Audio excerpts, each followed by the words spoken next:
बिस्मिल्लाहिर्रहमानिर्रहीम। आज हम बुक रिव्यू सीरीज़ में जिस किताब को लेकर आपकी खिदमत में हाज़िर हुए हैं वो अंग्रेज़ी ज़ुबान में है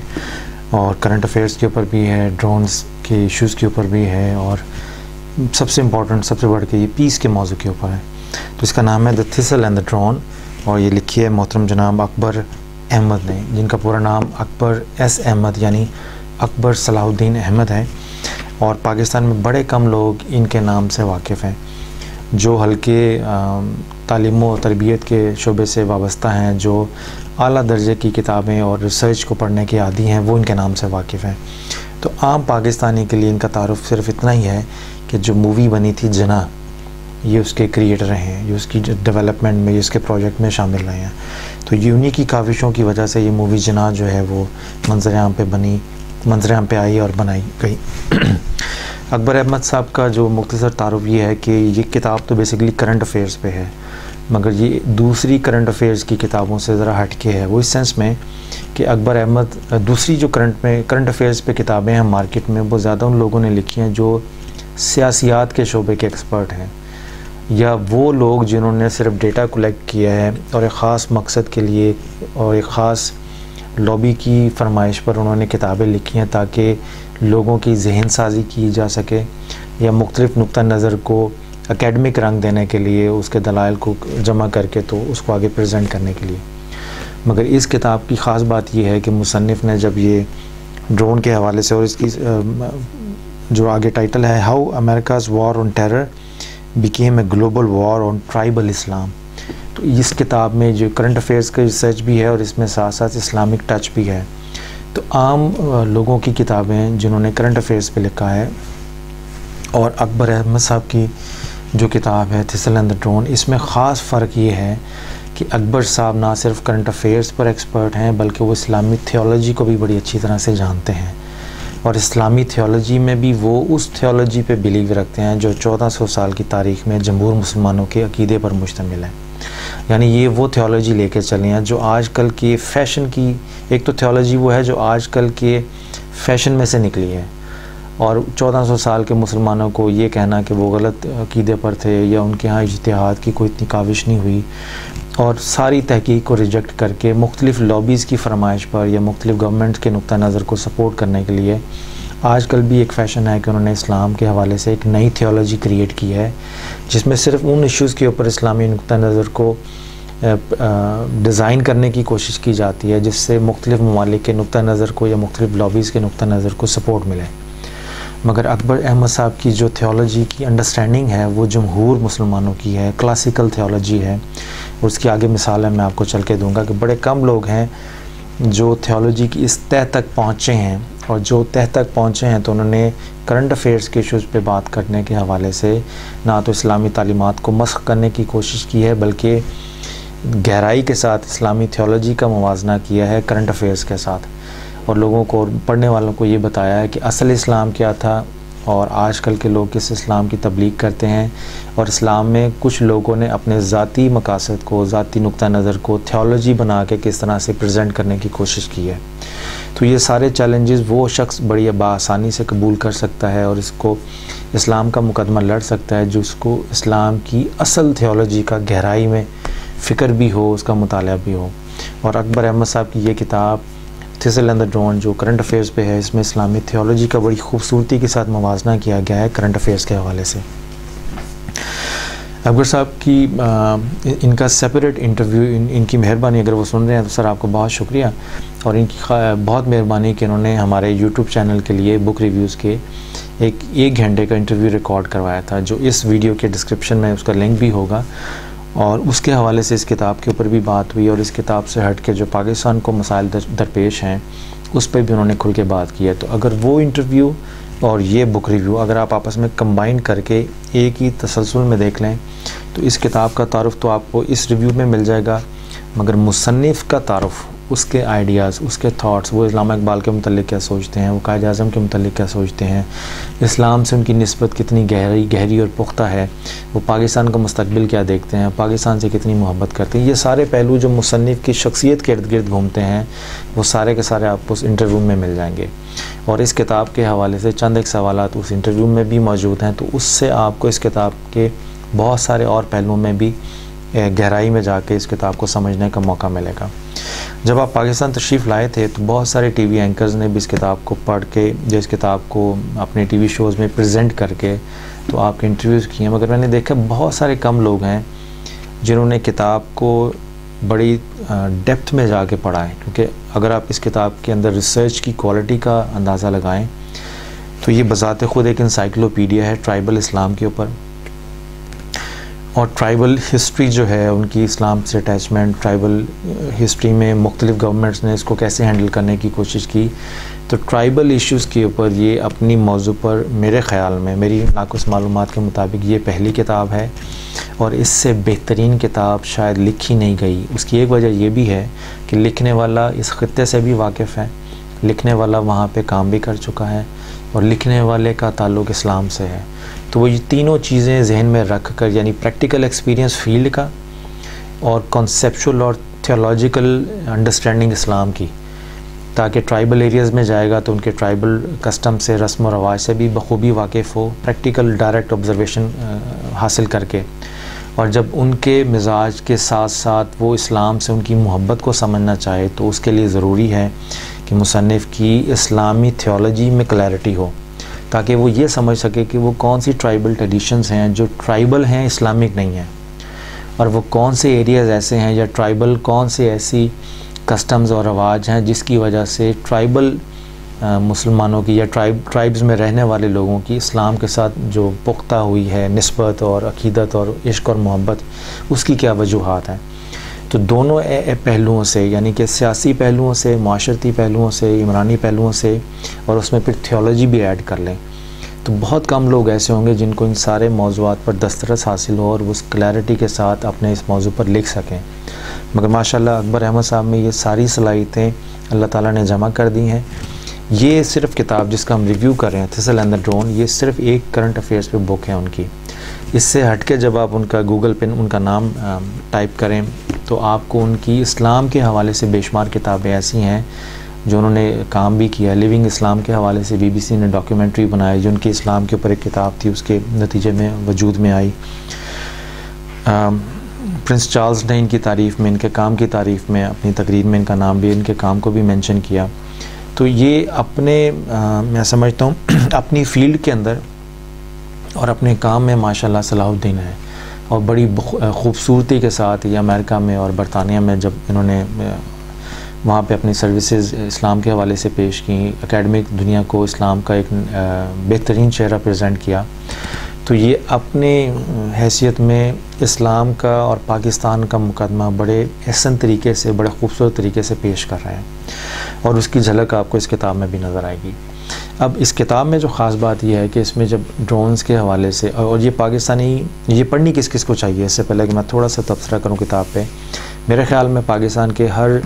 रुकन पार्लियामेंट को इसको पढ़ना चाहिए, हर सैनिटर को इसको पढ़ना चाहिए। ये आपको उन एरिया से रोशनास करवाती है जहाँ पर सोच की परवाज़ तक भी नहीं लोगों की पहुँची। यानी आप उस मौजू पर सोचेंगे ना जिस मौजू पर आपको थोड़ा बहुत कोई इल्म हो, और अगर आपको किसी हवाले से, किसी मौजू के मुतालिक सिरे से कोई इल्म ही नहीं है तो आप सोचने की आपकी सलाहियत भी नहीं होगी। तो ये किताब आपको सोच के बहुत सारे नए जावियों से, इल्म की बहुत सारी मज़ीद ब्रांचेस से जो ट्राइबल इस्लाम के हवाले से हैं, इस खित्ते से हवाले हैं, उनसे रोशनास करवाएगी। और सेंटर का, यानी जो सेंट्रल गवर्नमेंट हैं, हाँ वो पाकिस्तान की हैं या किसी और इस्लामी ममालिक की, उनकी ट्राइबल जो उनकी बेल्ट है या उनकी जो ट्राइबल एरियाज़ हैं, उनके साथ उनका लिंक जो है, ताल्लुक़ जो है, उसको किस तरह से मजबूत किया जा सकता है, और अभी जो ताल्लुक़ कमज़ोर है उसमें जो ख़राबियाँ पैदा हुई हैं उसकी हिस्टोरिकल रीज़न्स क्या हैं, उसकी और बेशुमार रीज़न्स क्या हैं, तो वो सारी की सारी इस किताब में मेंशन है। इसके अलावा मैं समझता हूँ इस किताब को पाकिस्तान की हर यूनिवर्सिटी में होना चाहिए, ख़ास तौर पे उन तालिब इल्मों के लिए जो सियासत में और करंट अफेयर्स पे पढ़ना चाहते हैं, ताकि वो हक़ाइक़ से बिल्कुल वाज़ेह तौर पर आगाह हो सकें। और हमारी पाक आर्मी में भी मैं समझता हूँ कि वहाँ के जो रिसर्च सेल्स हैं और मुख्तलिफ़ NGOs हैं जहाँ पे पाकिस्तान में, तो उनके भी वो लोग जो इन इश्यूज़ के ऊपर काम कर रहे हैं, उनको चाहिए ये किताब बड़े गौर से पढ़ें। और इस किताब को पढ़ने के लिए भी अच्छी खासी मेहनत दरकार है। जहाँ पे लिखने में इतनी मेहनत हुई है, इसको अच्छे तरीके से समझ भी वो सकेगा कि वो उसी नहज पर, उसी तर्ज़ पर इस किताब को समझने की कोशिश करे जिस तर्ज़ पर, जिस डेडिकेशन के साथ, जिस कमिटमेंट के साथ ऑथर ने इस किताब को लिखा है। तो अगर वो ऑथर जिस तरह ये सारे हीरे जवाहरात मुख्तलिफ ऑर्गेनाइज्ड मैनर में प्रो के अपनी रिसर्च का इस किताब को हिस्सा बनाया है, तो इसी तरह पढ़ने वाला अगर उसी तरह से इससे इक्तसाब फ़ैज़ हासिल करना चाहता है तो उसको बड़े ध्यान से एक एक लफ्ज़ हिस्टोरिकल एनालिसिस के साथ, थियोलॉजिकल एनालिसिस के साथ इस किताब को पढ़ना चाहिए। अब ख़ास बात जो चीज़ है इस किताब के मेरे पास पेपर बैक एडिशन है और इसके 425 सफ़े हैं और इस पे बड़े मशहूर और मारूफ जो बैनुल-अक़वामी शख्सियात जो हैं उन्होंने इस पे अपने तबसरे भी लिखे हैं। उसमें कैरन आर्मस्ट्रॉन्ग भी है और बेशुमार लोग हैं जो आप इसकी तफसील में जाएंगे तो पढ़ लेंगे। और 2013 में ये किताब प्रिंट हुई है और मेरे पास इसका हार्पर कॉलिंस इंडिया का जो एडिशन है इसका। अब इसमें टोटल 6 चैप्टर्स हैं। The thistle and the drone chapter 1 है, वज़ीरिस्तान के ऊपर दूसरा चैप्टर है, बिन लादेन का डायलेमा जो है, balancing tribal and Islamic identity उसके ऊपर है, मुशर्रफ के ऊपर है, फिर ओबामा के जो है उसका डायलेमा सिक्योरिटी और ह्यूमन राइट्स के इशूज़ को कैसे बैलेंस करता है, how to win the war on terror कि जो दहशतगर्दी के ख़िलाफ़ जो जंग है इस वक्त इसको कैसे फ़तह किया जा सकता है, इस पर कैसे काबू पाया जा सकता है दहशतगर्दी पे। और उसके अलावा बाकी फिर जो सपोर्टिव मटेरियल है वो इस किताब का हिस्सा है। तो ख़ास तौर पे जो चीज़ मैंने जैसे शुरू में कहा कि बहुत कम लोग हैं जिन्होंने करंट अफेयर्स पे लिखा है मगर उनकी इस्लामिक थियोलॉजी में कोई अंडरस्टैंडिंग नहीं है, तो वो करंट अफेयर्स को अपनी अक्ल से कंपेयर करके फतवे या कंक्लूजन डिज़ाइन करते रहते हैं, मगर वो कंक्लूजन कंपैरेटिवली बेहतर होगा जो करंट अफेयर्स को इस्लामिक थियोलॉजी के साथ कंपेयर करके फिर अपना कंक्लूजन निकाले। क्यों? इसलिए कि लोग किसी ना किसी फ़िक्र और नज़रिए के ताबे रह कर ही काम करते हैं। तो अगर आपने लोगों के अमाल को समझना है तो लोगों के अमाल के पीछे जो उनका फ़िक्र और नज़रिया है वो क्या है और वो उसको कैसे इंटरप्रेट करते हैं, इसके लिए ज़रूरी है कि वो अमाल के पीछे जो फ़िक्र और नज़रिया है वो कहाँ से ओरिजिनेट हुआ है, वो अपनी असली हालत में क्या था और आगे चल के रस्म व रवाज की शक्ल में सियासतदानों के जब हत्थे चढ़ाए तो अपनी बिगड़ी हुई शक्ल में क्या है, तो असल में क्या था, बिगड़ी हुई शक्ल में क्या है और उसके अब आगे प्रैक्टिकल नताइज क्या हैं, अच्छे हैं या बुरे हैं। इन तीनों चीज़ों को कंपेयर करने के लिए ज़रूरी है कि आप पहले असल से वाकिफ़ हों। तो उसकी एक मिसाल मैं थोड़ी सी दूंगा कि इसमें इन्होंने उसामा बिन लादेन के एक इंटरव्यू का जिक्र किया है अल जज़ीरा में, और उन्होंने फरमाया कि जो अल जज़ीरा का रिपोर्टर था उसने उसामा बिन लादेन से पूछा और ये इंटरव्यू डिस्क्लोज़ नहीं हुआ, बहुत बाद आके डिस्क्लोज़ हुआ है। तो उसमें उसने पूछा, रिपोर्टर ने उसामा बिन लादेन से कि द प्रॉफिट ऑफ इस्लाम यानी हुज़ूर सल्लल्लाहु अलैहि वसल्लम ने तो मना किया था बच्चों को, औरतों को और मरीज़ों को, शहरियों को कत्ल व गारत करने से रोका था कि ये जायज़ नहीं है इस्लाम में, मगर आप धमाकों के ज़रिए से और आप अपने एहतजाज को डिफ़ेंड करने, इस्लाम को डिफ़ेंड करने के नाम पर, इस्लामी नज़रियात को डिफ़ेंड करने के नाम पर बच्चों को भी कत्ल कर देते हैं, औरतों को भी नहीं बख्शते, आम शहरियों को जो मज़लूम हैं, जो निहत्ते हैं, उनको भी नहीं आप छोड़ते, तो इसकी क्या वजह है? तो उसामा बिन लादेन ने जवाब दिया कि ठीक है, हुज़ूर सल्लल्लाहु अलैहि वसल्लम ने ऐसे ही फरमाया था, मगर। तो अब यहाँ पर जब मगर लगता है तो उसमें अकबर अहमद साहब कहते हैं कि इस्लामी थियोलॉजी के मुताबिक जब हुज़ूर सल्लल्लाहु अलैहि वसल्लम ने एक हुक्म दे दिया और उस हुक्म के आगे अगर या मगर या लेकिन लगा कर उस हुक्म को मनसूख करने की अगर कोई कोशिश करे तो ये सबसे बड़ा इस्लाम का फितना होगा। और यही वो आदत है जिसको हम ख्वारजी कहते हैं। ख्वारजियों का ये था कि जो भी वो हुज़ूर सल्लल्लाहु अलैहि वसल्लम के हवाले से जो अहकामात हुज़ूर सल्लल्लाहु अलैहि वसल्लम ने दिए उनको हालात के ताबे करके, उनको अगर मगर या लेकिन की कंडीशन लगा के, तो उनके माना और मफ़हूम को मनसूख करके वो अपने माना और मफ़हूम को अप्लाई करने की कोशिश करते थे, ताकि और जब वो अप्लाई होते थे तो वो अमल में हुज़ूर सल्लल्लाहु अलैहि वसल्लम के हुक्म के ख़िलाफ़ होते थे। तो अकबर अहमद ने कहा है कि किसी को भी हुज़ूर सल्लल्लाहु अलैहि वसल्लम के हुक्म को मनसूख करने की ज़रूरत नहीं है थियोलॉजिकली स्पीकिंग, यानी हुज़ूर सल्लल्लाहु अलैहि वसल्लम ने जो हुक्म दे दिया ता क़यामत वो वैसा ही रहेगा। अब किसी को उसके आगे अगर मगर लेकिन लगा कर कि हज़ूर सल्लल्लाहु अलैहि वसल्लम के हुक्म को मनसूख करना, उसके माना और मफ़हूम को बदलना, या जो आपकी मंशा थी हज़ूर सल्लल्लाहु अलैहि वसल्लम की कि ये अमल नहीं होना चाहिए, या दूसरे लफ्ज़ों में हराम को अगर मगर लेकिन लगाकर हलाल करने की कोशिश करना, ये इस्लामिक थियोलॉजी में कभी भी जायज़ नहीं रहा। उलमाए कराम ने इसकी सख्ती से ममानियत की है और ऐसे लोग दायरा इस्लाम से भी खारिज हैं और इस्लामिक हिस्ट्री में बेशुमार ऐसे फ़िरके पैदा हुए हैं जिन्होंने ये कोशिशें की हैं।